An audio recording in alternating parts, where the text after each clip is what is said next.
Hi students, in the last class we have discussed about thermodynamic laws. They are zeroth law of thermodynamics, first law of thermodynamics. Today in this class we are going to discuss about the energy. The main topic name is energy. This is unit 1 class 9. So all of you listen carefully. So in this class we are going to cover these topics. They are energy. So energy is classified into two main groups or two types. They are stored energy and second one is energy in transition. So under stored energy we have potential energy, kinetic energy and IE. IE means internal energy. So under the energy in transition we have two types of energies, work energy and heat energy. So these are the topics we are going to discuss in this class. Let us discuss one by one in the next slide. So first we will see the energy.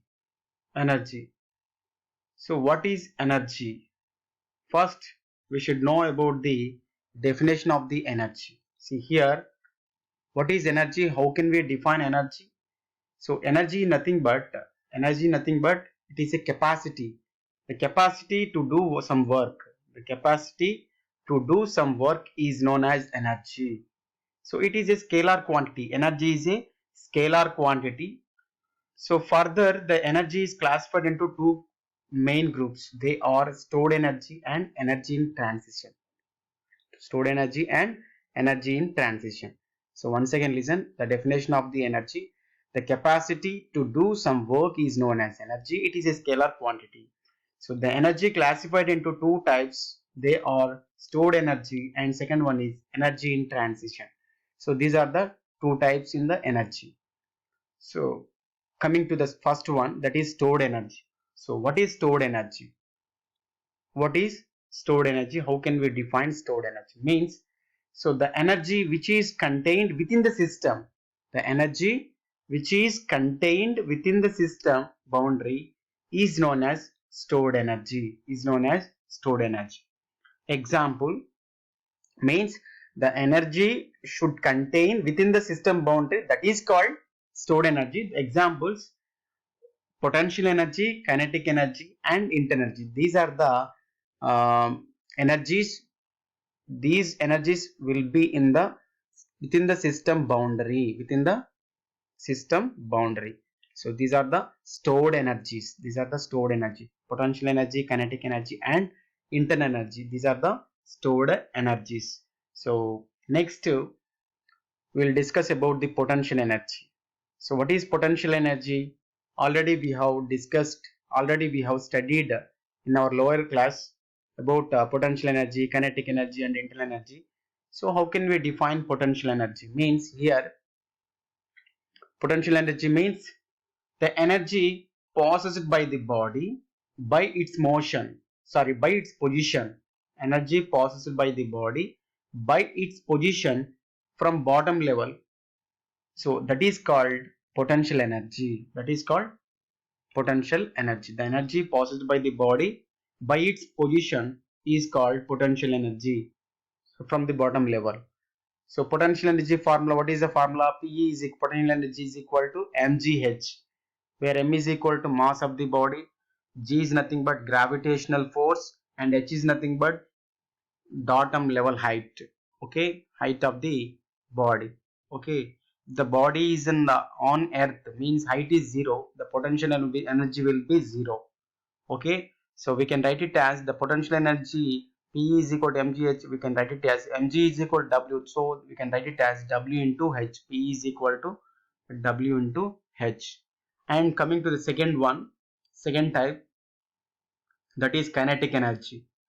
So how can we define kinetic energy? Means the energy possessed by the body by its motion. The energy possessed by the body by its motion, that is called kinetic energy.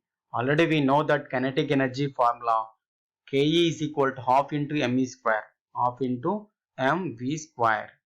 So this is our potential energy and kinetic energy. And third one, internal energy. Internal energy. So how can we define internal energy? See here, see By adding all the forms of energy within the system, we can get the internal energy. By adding all the forms of energy within the system, we can get the internal energy. So it is the internal energy is nothing but what? It is the function of temperature. Why? Because if we add the heat to the system, the internal energy increases, and if you remove the heat from the system, the internal energy decreases. That's why the internal energy is the function of temperature. Internal energy is the function of temperature. I hope you understand about uh, potential energy, kinetic energy, and internal energy. Okay. Next, we'll see about the Joule's law. Joule's law. So, what says the Joule's law? What is the statement of the Joule's law? Means, see here, Joule's law states that according to the Joule's law, the change of internal energy of a perfect gas is directly proportional to change of its temperature. According to Joule's law, the change of internal energy of a perfect gas is directly proportional to change of its temperature. So according to this statement, we can write it as means change of internal energy means that is du, that is directly proportional to change of temperature. Du is proportional to dt. If we remove this proportionality constant, some constant will introduced, that is du is equal to cv into dt, where cv is nothing but specific heat constant. Okay, if we integrate the above equation, this one du is equal to cv into dt, on both sides we get integration 1 to 2, state 1 to state 2, du is equal to integration 1 to 2 cv into dt. So here, after integrating the above equation, we get integration 1 du nothing but we get the u 1 to 2, lower limit 1, upper limit 2. So cv is the constant, put it outside. So for integration 1 dt nothing but t. So lower limit 1, upper limit 2. Substitute limits, upper limit minus lower limit, u2 minus u1 is equal to cv into t2 minus t1. So if we take mkg of gas, we can write it as u2 minus u1 is equal to mcv t2 minus t1. So this is the internal energy according to the Joule's law. According to the Joule's law, the internal energy is what? u2 minus u1 is equal to mcv t2 minus t1.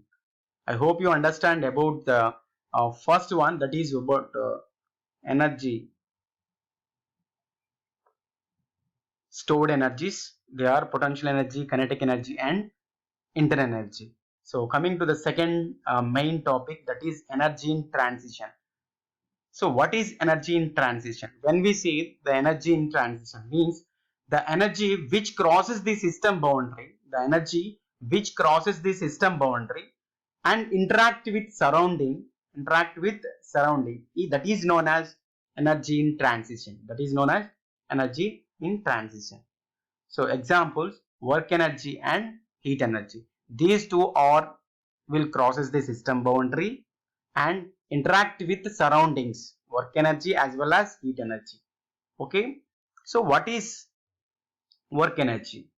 See here, whenever the energy transfers across the system boundary, when we say the work is said to be done in the thermodynamics, when we say the work is said to be done in the thermodynamics point of view, means whenever the energy transfers across the system boundary, then we can say work is said to be done by the system. Or when the energy transfer takes place across the system boundary with change in volume, then we can say the work is said to be done by the system.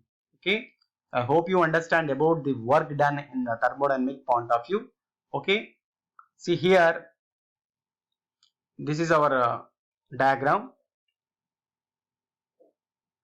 So we have taken a piston cylinder. In our cylinder we have gas. Okay, So if the pressure of the gas increases inside the cylinder increases, so this boundary will displace to another place. So that from initial position to this is the final position. So here the displacement is nothing but what, dx. Okay. Okay. We know that work done formula, work done is equal to W. W is equal to force into displacement. Force into displacement. So here pressure is equal to, already we know that pressure is equal to force by area. Force by area. So from this equation we can write it as force is equal to P into area. P into A. P into A. Now, so this is equation number. W is equal to F into dx. So force is nothing but F, displacement dx. So this is equation 1. So substitute the force value in equation 1 in place of F. We get W is equal to P into A, that is a force. P into A, that is a force, PA, and dx. So here A is the area, dx is the displacement. Area into displacement will gives the volume. Already we know that A is equal to area, dx is equal to displacement. Volume is equal to, we have a formula, area into displacement, we get the volume. So if we combine these two, we get the volume. So that is dV. A into dx is nothing but dV. So finally, W is equal to work done is equal to PdV. Work done is equal to PdV. I hope you understand about the work energy in the thermodynamic point of view. So here all of you observe. So area under this curve will give the work, that is equal to W1 to 2 process. Okay. PdV, integration PdV, that is a work done formula in the thermodynamic point of view. This is very important. All of you remember this formula. Okay. Next we will go for the sign conventions for the work done. Work done on the system is considered as negative. Work done by the system considered as positive. Okay. And similarly here also work done on the system, that we should take positive. Work done by the system we should take it as negative. So basically we have two types of work energies. They are non-flow work and flow work. Basically we have two types of works. They are non-flow work and flow work. I hope you understand about energies, stored energies, energy in transition, potential energy, kinetic energy, internal energy, and work done formula in the thermodynamic point of view. I hope you understand these topics. Thank you so much.